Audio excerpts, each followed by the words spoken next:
अपने कांधे पे भगुआ लहरा के बोलो हनुमान जी की जय, राम जी की जय, हनुमान जी की जय। जब ये गाना रिलीज हुआ ना भैया, जब पूरा पूरा जो है ना भोजपुरी इंडस्ट्री में तहलका मच गया है। हाँ भाई, जो है ना कोई अगर जो है ना अच्छा काम किया है ना तो वह खेसारी ले रहा तो जो बॉलीवुड तो साउथ को टक्कर देने वाले इस समय काम कर रहा है। आज एक साथ जो है 500-600 जो है बैकग्राउंड कलाकार अभी जब भगुआ रंग में यार तहलका तो मचबे करेगा। पर यहाँ पर जो है ना एक चीज़ के लिए जो है ना कन्फ्यूजन था। कन्फ्यूजन इस चीज़ के लिए था, इसमें जो है ना भाई जो है ना दिलेर मेहंदी जी जो कि पंजाबी सिंगर है। और जब ये कल गाना आया ना तो काफ़ी यार हम भी कन्फ्यूज हो गए कि आखिर यार फिल्म तो देखी है, डबल वॉइस कैसे आ गया। उसमें दिलेर मेहंदी गाया आया, खेसारी भैया का भी आवाज़ में ये गाना आ गया।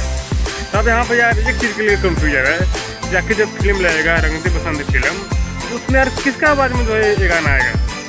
इस मतलब इंजॉय करने के लिए लोग दोनों को इंजॉय कर रहे हैं। पर यहाँ पर जो है ना उस गाने के मुकाबले जो है इसका जो है मार्क्स जो है ना 10% इसका व्यू मिल रहा है।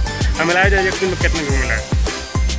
और जब ये गाना आता ना खेसारी भैया की आवाज़ में 10 जनवरी के तो पूरा तहलका मचता भैया जी, पूरा तहलका मचता। पर यहाँ पर जो है ना वहाँ पर जो है दिलेर मेहंदी की आवाज़ में वो गाना था।